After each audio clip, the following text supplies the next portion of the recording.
پہلی کرن کمرے میں داخل ہوئی تو علی کی آنکھ کھل گئی اور وہ بستر سے چھلانگ لگا کر اٹھا، کیونکہ آج اسکول سے چھٹی تھی۔ سوچا گھر بیٹھے کیا کیا جائے۔ ناشتے کے بعد باہر کھیل کود کا پروگرام بنا لیا، ٹوپی اٹھائی اور بلہ ہاتھ میں لے کر کھیلنے کے لیے باہر جانے کی تیاری کی۔ ابھی ٹوپی سر پر رکھنے ہی والا تھا کہ پاس ہی سے کسی کے کھانسنے کی آواز آئی۔ ادھر ادھر دیکھا، کوئی نظر نہ آیا، لیکن آواز برابر آتی رہی۔ اچانک کتابوں کے شیلف پر سے ایک بوسیدہ کتاب گری۔ علی نے حیرت سے دیکھا تو کتاب نے لرزتی ہوئی آواز میں کہا، میاں دیکھتے کیا ہو، ہاتھ پکڑ کر سہارا دو۔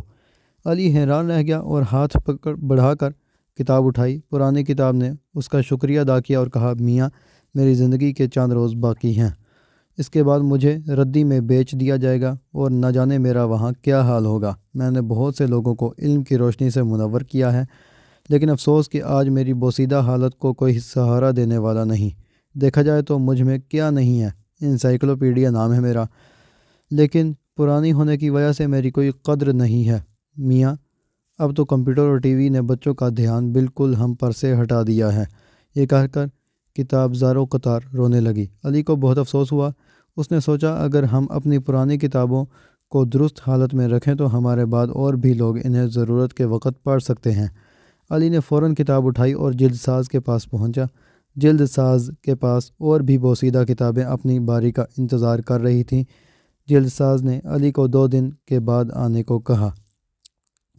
2 دن گزر گئے۔ علی جلد ساز کے پاس گیا اور دیکھا کہ دکان پر کئی نئی کتابیں رکھی ہیں۔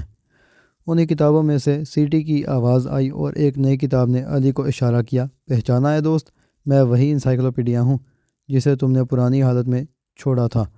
تمہارے توجہ اور جلد ساز کی محنت سے آج مجھے نئی زندگی ملی ہے۔ اب میں نئی صورت میں ہوں اور میری چمک دمک واپس آ گئی ہے۔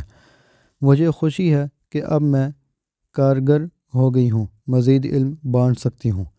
علی یہ دیکھ کر بہت خوش ہوا اور جھٹ سے کتاب کو سینے سے لگا لیا، جلد ساز کا شکریہ ادا کیا اور اس کی اجرت ادا کی۔ اب علی کے پاس ہر کتاب نئی تھی، کیونکہ وہ کتابوں کی حفاظت اور ان سے محبت کرنا سیکھ گیا تھا۔